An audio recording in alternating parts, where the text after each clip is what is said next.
win big. I'm Tim Leonard. I own the arcade called The Machine Shop here in Langley. It's up on 2nd Street, up the hill from downtown in the old lumber building. And we have about 50 machines set up now for people to play. And I also do metalwork by day. We started the Machine Shop about a year ago, and we started out in a small room by the bakery. And it was kind of like a storage unit. I needed to place some machines that I had. My house was getting full, and I wanted to set up some of my neon pieces, have part gallery space. And then that went great. And then in December, we moved into the other half of the building and expanded to about 50 machines. And then January and February, I was talking to Ethan, and he wanted to try an experiment and set up a virtual reality area in the arcade, and we tried that, and it working really well. And then he expanded that into 2 sets, so now there's 2 headsets people can play each other in. Yeah, my name is Ethan Worthington, and I run Holodeck VR. We do virtual reality inside the Machine Shop Pinball Arcade. Virtual reality is it's what it kind of sounds like. We put a headset on, and you're tracked by lasers and a very high-powered computer, and I put you in another world. I'm a child of the 80s, so I witnessed the heyday of the arcade phenomenon. You know, when the arcades were huge, and the video arcades, when they took over the pinball machines. And it was a very interesting time for me.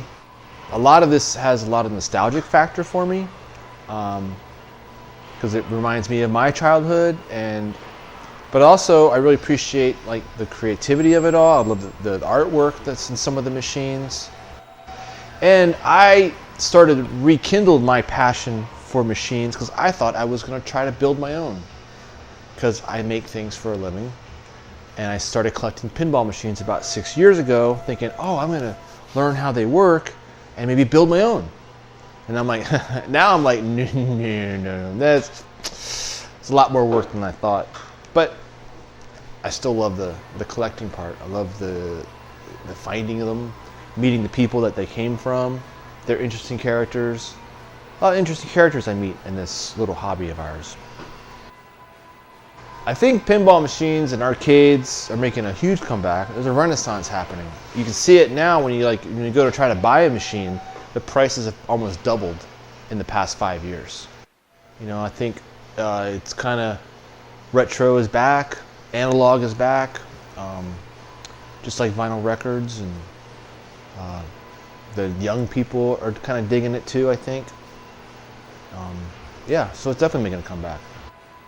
I think the future of virtual reality is for everybody. I imagine we're all eventually going to have glasses of some sort or contacts. It's going to be more of an augmented reality. And that may seem crazy, but a long time ago we always thought it'd be crazy to have a computer in every household, because there were whole rooms that were taken up. And then it became not a computer in every household, but a computer in everybody's pocket. When I first opened the Machine Shop, I was pleasantly surprised to see the variety of people that came in. We have old timers come in, and we got young people come in, and the young people are pounding on the old machines, which surprises me. And you don't see a lot of the old timers pounding on the new machines, but sometimes they do. It's really a blast from the past. It's amazing being able to walk back in and play an old off-road game or pinball machines from before my time, and then I can come right up front and slap on a headset and play the future of entertainment.